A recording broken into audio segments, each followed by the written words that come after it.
초등학교 5학년 때 교회에서 수련회를 하고 있었습니다. 당시 유초동부가 그때 당시 인원으로 봐도 한 200명 정도 되는 굉장히 큰 규모의 다음 세대였는데요. 마침 교회에서 이제 1박을 하고 있었는데 저는 그때 사택에 살고 있어서 집에서 교회가 이제 가까운 데 있었습니다. 엄밀히 따지면 큰 교회 안에 사택의 공간이 옆에 따로 있었어요. 그러다 보니까 괜히 그런 거 있잖아요. 밤에 이렇게 애들하고 자는데 야 너네 우리 한번 나가서 좀 놀까? 내가 그래도 한번 빼고를 한번 해볼게. 네, 이렇게 해서 아이들과 함께 이제 저희 집도 교회예요. 어쨌든 본당을 벗어나서 몰래 딱 들어가게 됐습니다. 근데 문제는 마지막에 나오는 애가 소리를 내는 바람에 걸렸어요. 그래 어떻게 했느냐? 다 도망을 갔습니다. 저는 마침 그때 당시 이제 주일 예배 끝나면 차를 막 대접하는데 그 장소는 이제 저희 집 옆이었으니까 제가 잘 알거든요. 그래서 저는 잘 숨었어요. 근데 문제는 나머지는 다 걸렸어요. 어떻게 해야 될까요? 얘네들은 그때는 다시 다 엎드려 뻗쳐를 하고 있었는데 이거를 내 나가야 되나 말아야 되나 고민을 하다가 걔네들이 하도 불쌍해가지고 제가 이제 나갔는데 문제는 뭐냐면 저는 다 벌 받고 이제 아무도 벌을 안 받고 저만 이제 벌을 받아요. 왜 그러느냐? 걔네들은 벌을 만약에 이제 뭐라고 하면 교회를 안 나올 수 있는 애들이에요. 근데 저는 뭐라고 해도 안 나올 수가 없어요. 그러니까 대표로 저만 그 당시 이제 원산폭격이라고 지금 생각하니까 초등학생한테 그거 시키면 가혹행위인데 엎드려 뻗쳐의 원산폭격에 하여튼 하고 끝을 냈던 기억이 있습니다. 근데 제가 그때 느꼈던 것이 뭐냐면 나는 시험에 빠질래야 빠질 수도 없구나. 뭐 남들은 교회 안 나오면 그냥 하루 안 나오면은 막 전사님이 전화하고 막 찾아오고 그러는데 저는 그럴 일이 없어요. 그냥 안 나오면 안 나온 적이 한 번도 없기 때문에. 근데 그렇게 생각하는 내 모습 또 하나는요, 달란트 잔치를 했습니다. 여러분들 달란트 잔치 아시죠? 근데 이 달란트 잔치가 이제 그때 당시 이제 담당 전도사님이 통화량을 이제 잘 이거 조절을 해야 되는데 실패한 거죠. 요즘에 일반적으로 한 달란트에 하여튼 저희 때는 기억나는 게 한 달란트에 100원이었어요. 1달란트 100원. 여러분들 1달란트가 지금 최소 몇 억 하는 건 아시죠? 네. 근데 생각하니까 이게 엄밀히 따지면 교육적이지 않은데 어쨌든 1달란트에 100원 꼴이었어요. 근데 문제는 뭐냐? 열심히 제가 또 얼마나 전도를 많이 했는지 몰라요. 일단 예배 100% 출석이죠. 암송구절 다 외우죠. 달란트는 항상 제가 제일 많았어요.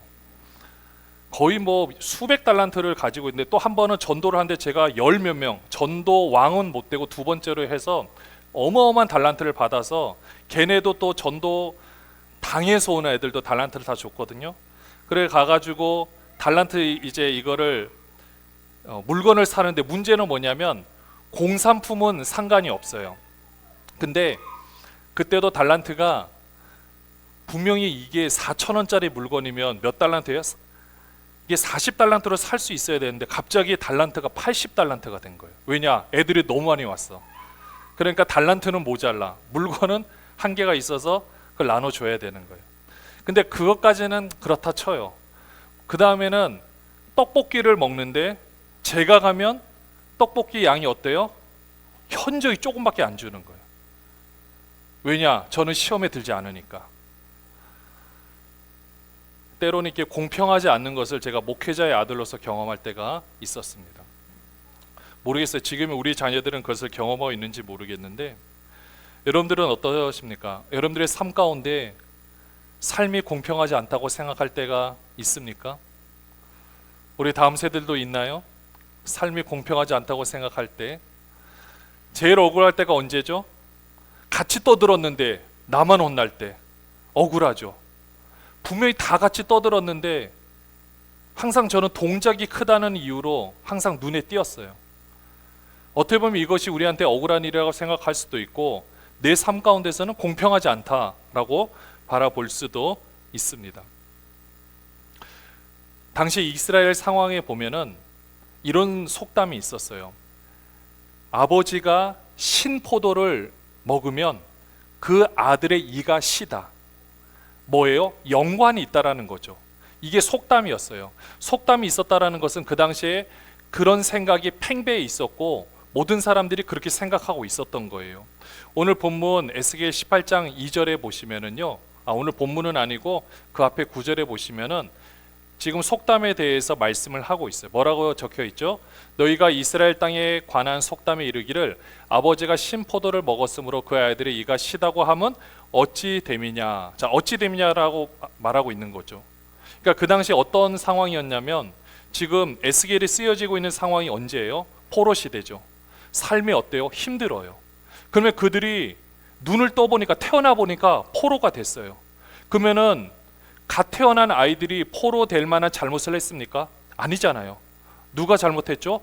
그 전 세대가 잘못을 한 것은 맞아요. 그러다 보니 그들 생각에서 지금 우리가 이런 고난을 겪고 있는 것은 우리의 아버지 세대, 할아버지 세대, 곧 이전의 세대가 너무나도 잘못을 했기 때문에 우리가 이런 고난을 당하고 있다. 이런 생각이 팽배하고 있었습니다.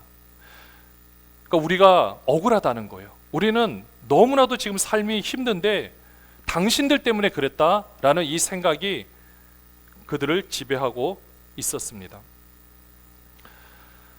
우리 삶이 이토록 힘든 이유는 우리 조상 때문이야. 아니, 우리 조상이 이렇게 뭐 하나도 남겨준 것도 없고 우리를 이렇게 힘들게 하고 있어? 우리는 잘못한 것이 없는데 왜 이런 고생을 해야 되지?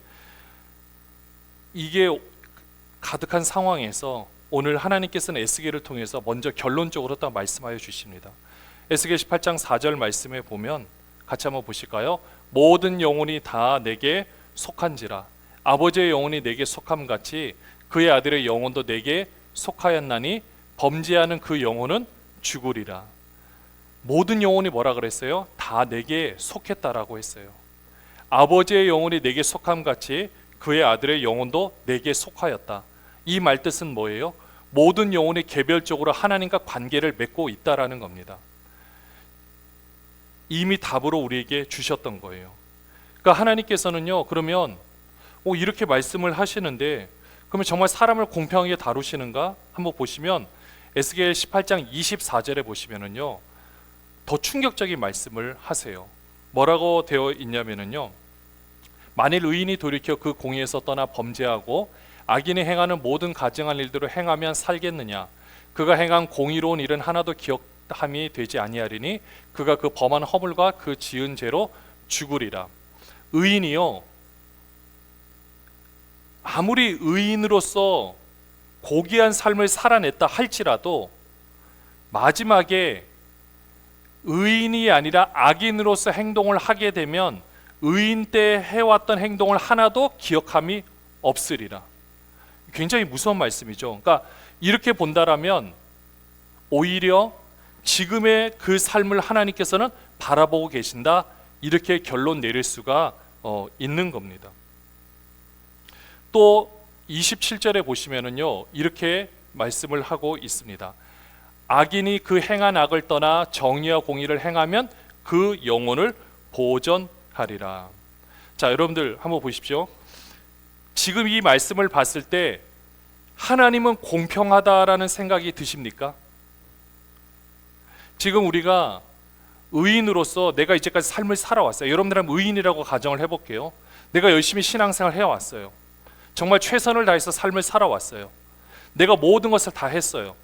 그러면 내가 마지막에 악인처럼 행동하면 이제까지 의인처럼 살아왔으니까 그냥 봐주는 게 공평한 것 같습니까?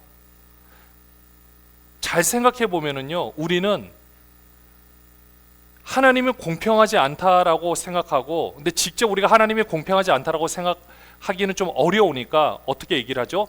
내 삶이 공평하지 않다라고 생각하는 겁니다. 그러면서 약간 대상을 하나님한테로 돌릴 때가 있죠. 근데 그렇게 생각하는 이유 중에 대부분은 나는 이렇게 뭔가를 하는데 왜 이럴까? 라는 생각 때문인 거 아니겠습니까? 근데 하나님은요, 분명한 것은 우리의 삶 가운데서 아무리 우리가 의인처럼 살아왔다 할지라도 나는 그러면 여기에 대한 보상을 받을 거라 생각했는데 보상이 없다 할지라도 하나님은 그렇게 우리를 현재의 모습을 정확하게 바라보고 계시다라는 겁니다. 이건 반대로 하나님이 공평하시다라는 것을 우리에게 말씀을 해주고 있는 겁니다. 사실 그래요. 우리가 여기까지 이 상황을 봤을 때 우리 인생을 여기다 대입해 보면 어떻습니까? 나는 왜 이런 집안에서 태어났을까? 혹시라도 이런 생각 해보셨습니까? 때로는 내가 왜 부모의 빚을 갚아야 되는가? 몇몇 청년들이나 어쩌면 이 시대 많은 사람들이 이런 고민을 하죠. 그러다 보니 뉴스에 가끔 나오는 게 그 어린 자녀들과 함께 동반 자살을 하는 너무나도 안타까운 뉴스를 볼 때마다 어떻게 보면 그 부모가 그걸 감당하다가 이것만큼은 내 자녀에게 주고 싶지 않다, 어쩌면 이런 생각 때문에 했을지 모르겠지만 그만큼 처절하고 힘들고 어려운 부분들인 거죠. 왜 저 사람은 모든 삶이 편한 것 같아, 근데 왜 나는 이렇게 고통스럽지? 청년들은 말하죠. 내가 지금 취업을 하려고 하는데 예전에 취업이 잘 됐다라고 하는데 왜 지금은 대학생활 내내 이렇게 죽도록 공부만 해도 왜 취업을 하지 못하는가? 지금 경제가 어려운 게 내가 만들었는가? 이렇게 생각 안 할 거 아니에요. 누군가가 이렇게 만들어 놓은 것은 아닌가? 지금 누군가는 계속해서 힘든데 지금 뭔가 사업을 해서 뭔가를 하려고 하는데 왜 구조적으로는 하나도 되는 것이 없을까? 이렇게 다 고민을 하고 있습니다. 직장인들도 일한 만큼 대우받지 못하고 이 정치와 구조의 벽에 박혀서 불이익을 당하고만 있는가? 이게 지금 모든 사람들이 생각하는 우리의 모습입니다. 때로는 우리 부모로서 이런 생각할 때 있죠. 우리 자녀들에게 더 많은 것을 물려줄 것도 없고 더 많은 기회를 주고 싶지만 주지 못하는 또 나름대로의 상대적 박탈감 때문에 힘들어하는 경우들도 있습니다. 이러다 보니 우리는 뭐라고 말하죠? 하나님, 공평하지 않습니다. 이거 아무리 봐도 공평하지 않는 것 같습니다. 이렇게 말하고 있는 겁니다. 그러니까 오늘 에스겔에 나타난 그 이스라엘의 모습과 지금 우리 시대 모습이 별반 다르지 않는다라는 거예요. 왜 선한 이들은 고난받고 왜 악한 이들은 잘 되는가? 이런 생각. 근데 이런 모습 가운데 하나님께서는 오늘 우리에게 말씀하여 주십니다. 먼저는요, 자, 우리가 공평하지 않는다라고 생각하는 큰 이유 중에 하나는 악인이라고 생각하는 사람의 형통이에요. 왜 저 사람은 그냥 내버려 두는가? 왜 의인은 고통받는데 나는 고통받는데 왜 악인은 그냥 내버려 두는가? 이게 가장 큰 문제거든요. 우리 시대에 왜 죄악의 요소, 왜 그런 말도 안 되는 일로 수많은 사람들이 죽어야 되는가? 그리고 악덕 기업주 때문에 왜 가난한 근로자가 죽어야 되는가? 이게 지금 우리 시대의 딜레마 아니겠습니까? 그러다 보니 하나님은 공평하지 않다라고 생각을 하고 있습니다. 근데 오늘 하나님께서는 말씀해 주시죠. 에스겔 18장 23절에 보면 먼저 분명히 말씀하십니다. 이건 우리가 분명히 꼭 짚고 넘어가야 되는데 같이 한번 읽어볼까요? 주 여호와의 말씀이니라. 내가 어찌 악인이 죽는 것을 조금인들 기뻐하랴. 그가 돌이켜 그 길에서 떠나 사는 것을 어찌 기뻐하지 아니하겠느냐. 여러분들 이 말씀이 가슴에 와 닿으십니까? 악인이 우리가 생각할 땐 죽었으면 좋지 않겠습니까? 악인은 잘못되어야 되지 않을까요? 이 세상에서도 뭔가 악인이 잘 되면 안 되잖아요. 아니 그러면은 도대체 하나님께서 일하시는 게 맞는가? 우리 이런 생각 들지 않겠습니까? 근데 하나님은요, 중요한 거는 이게 지금 하나님의 마음을 직접 드러내고 있는 그 하나님의 표현입니다. 심판의 하나님이 아니라 무슨 하나님이에요? 회복의 하나님이라는 겁니다. 하나님은 공평하신가? 맞습니다. 명제는 공평하신 하나님이십니다.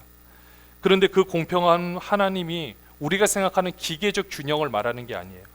기계적으로 딱 다 모든 것들이 맞는 공평함이 아니라 은혜의 기준으로 움직이는 것을 봅니다. 하나님은요, 회개한 자를 살리시는 쪽으로 하나님은 공평하십니다. 돌이키는 자에게는 뭘 주셔요? 기회를 주십니다. 지난 죄에 얽매이지 않고 새로운 생명으로서 길을 열어주십니다. 그게 악인이든 의인이든 누구에게든지 간에 동일하게 열어주십니다. 그래서 하나님은요, 에스겔서 18장 30절에도 보고 32절에도 보면 나오지만은 뭐라고 말씀하냐, 각 사람이 행한 대로 심판을 하시는 거예요. 주 여호와의 말씀이니라. 이스라엘 족속아, 내가 너희 각 사람이 행한 대로 심판할지라. 각 사람이 행한 대로 심판할지라예요. 너희가 돌이켜 회개하고 모든 죄에서 떠날지어다. 그리한지 그것이 너희에게 죄악의 걸림돌이 되지 아니하리라. 자, 우리의 삶이 어떻든 간에 중요한 것은 우리는 회개하고 돌이켜야 되는 줄로 믿습니다. 우리의 삶이 내가 어떻게 태어났던 어떤 상황에 있던, 그리고 어떤 환경의 요소 가운데 내가 여기에 있던, 그것 자체를 공평하냐 공평하지 않느냐로 볼 것이 아니라 지금 거기에 서 있는 순간에서 나는 하나님의 뜻대로 삶을 살고 있는가, 여기에 초점을 맞춰야 한다라는 것입니다. 하나님의 은혜는요, 생명을 향해는 온전히 열려 있습니다. 회개하는 자에게 다시 시작할 기회를 주십니다. 오늘의 해가 뜬 것처럼 하나님은 의인이든 악인이든 오늘만큼은 네가 돌이키기를 원한다, 오늘만큼은 네가 새로운 삶을 살기를 원한다는 마음으로 항상 새로운 새 마음으로 그 존재를 바라보고 계시다라는 겁니다. 이게 하나님의 은혜인 거예요. 이게 하나님의 공평함인 겁니다. 우리가 생각할 땐 그게 공평하지 않을 수 있어요. 그런데 하나님께서는요, 공평하게 모든 사람에게 내가 어제까지 잘못을 했다 할지라도 오늘만큼은 하나님이 새로운 모습으로 우리를 바라보고 계시다라는 겁니다. 이 길을 먼저 걸으셨던 분이 바로 우리 예수 그리스도 아니시겠습니까? 그분은 우리 죄를 지시고요, 공평치 않은 은혜로 우리를 살리셨어요.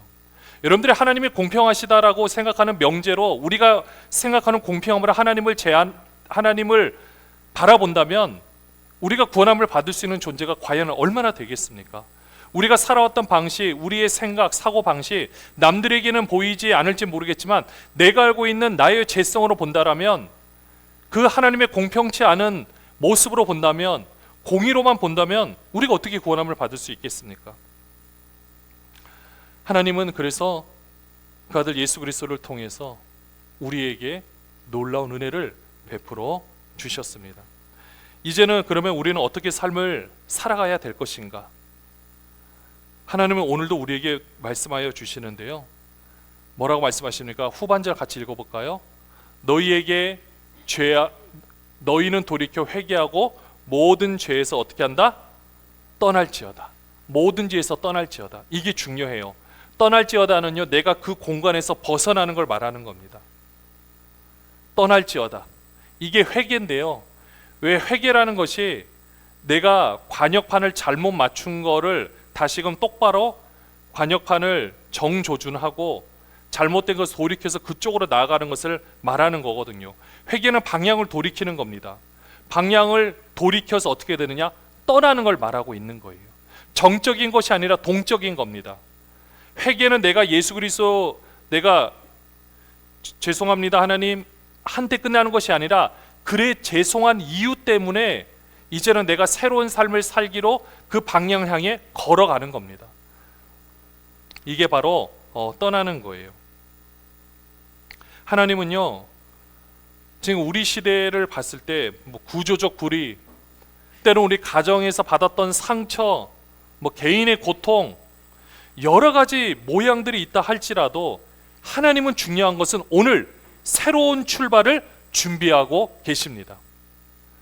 이게 중요한 거예요. 어제까지 살아왔던 거는 상관없이 오늘부터가 중요합니다. 때로는 우리 부모의 실패, 사회의 불공평, 근데 이게 우리의 미래를 절대 결정하지 않습니다. 내가 이제까지 살아왔던 내 삶의 방식, 그 과거가 내 미래를 결정하지 않습니다. 오늘 이 말씀은 우리에게 어떤 도전을 주냐면요, 내가 과거의 상처에 붙들려 있을 것인가, 아니면 하나님의 은혜 안에서 새로워질 것인가, 여러분들은 어떤 것을 선택하시겠습니까? 상처를 붙들고 계시겠습니까? 나는 여기서 헤어나지 못한다고 생각하시겠습니까? 아니면 은혜 안에서 새로운 삶을 향해 나아가시겠습니까? 그래서 우리는 선포하는 겁니다. 하나님은, 한번 따라해 볼까요? 하나님은 공평하시며 더 나아가 은혜로우십니다. 네. 공평하시며 더 나아가서는 은혜로우신 분이라고 우리는 선포를 하는 겁니다. 그 공평하신 하나님이 오늘 우리를 용서하시고 회복시키시고 새로운 삶으로 불러주십니다. 사랑하는 여러분들, 오늘 삶은 그래서 고귀한 삶입니다. 내가 비록 어제까지 내가 어떤 것 때문에 실패했다고 생각한다 할지라도 그것과 상관없이 오늘은 나에게 있어서 너무나도 중요한 새로운 하루라는 것입니다. 하나님은요, 우리가 생각하는 환경보다, 우리가 생각하는 뼈대에 있는 가뭄보다, 우리가 말하는 흙수저, 금수저 이런 것보다도 더 크신 분이신 거 믿으십니까? 각 사람을 책임 있는 존재로 보는 동시에 은혜로 우리를 품고 계십니다. 이게 우리 하나님이세요. 오늘 그래서 우리는 하나님 앞에서 다시 한번 돌이키고 31절 32절 같이 한번 볼까요? 너희는 너희가 범한 모든 죄악을 버리고 마음과 영을 어떻게 한다? 새롭게 할지어다. 이미 우리에게 새로운 걸 주셨어요. 우리는 그것을 받들어서 우리가 새롭게 하는 겁니다. 내가 새롭게 하는 게 아니에요. 하나님이 이미 주셨어요. 그러니까 우리는 그것을 받아들이면 돼요. 그러면서 이스라엘 족속아, 너희가 어찌하여 죽고자 하느냐? 이게 하나님의 간절한 심정인 거예요. 예전에 그 상처에 매여서 아무것도 아닌 거에서 헤어나지 못해서 나는 아무것도 못해라고 내 미래를 망쳐버리면 그것만큼 어리석고 안타까운 행위가 어디 있겠습니까? 이제까지 살아온 상과 상관없이 바른 삶으로 나가야 된다. 32절도 한번 보실까요? 같이 읽겠습니다. 주 여호와의 말씀이니라. 죽을 자가 죽는 것도 내가 기뻐하지 아니하노니 너희는 스스로 돌이키고 살지니라. 죽어야 될 자, 우리가 생각했을 때 없어져야 될 자라 할지라도 하나님은 그 죽는 것을 기뻐하지 않으신다. 이게 에스겔에서 나왔던 앞에 그 수많은 심판에 대한 결론인 거예요. 하나님은 죽는 사람도 죽는 것을 기뻐하지 않는다. 어떻게든 돌이키기를 원하시고 있다라는 말씀입니다. 사랑하는 여러분들, 우리는 이렇게 이제는 예전 생각을 좀 내려놓으시고 새 마음과 하나님께 주신 새로운 영으로 새롭게 되기를 주님의 이름으로 축원합니다. 삶이 공평하지 않다고 생각할 때 공평하신 하나님을 바라보고요, 은혜로우신 하나님, 그래서 내 삶이 펼쳐질 것을 바라보고 기대하며 더 고귀한 삶을 살아내는 우리 모든 분들 되시기를 주님의 이름으로 축원합니다.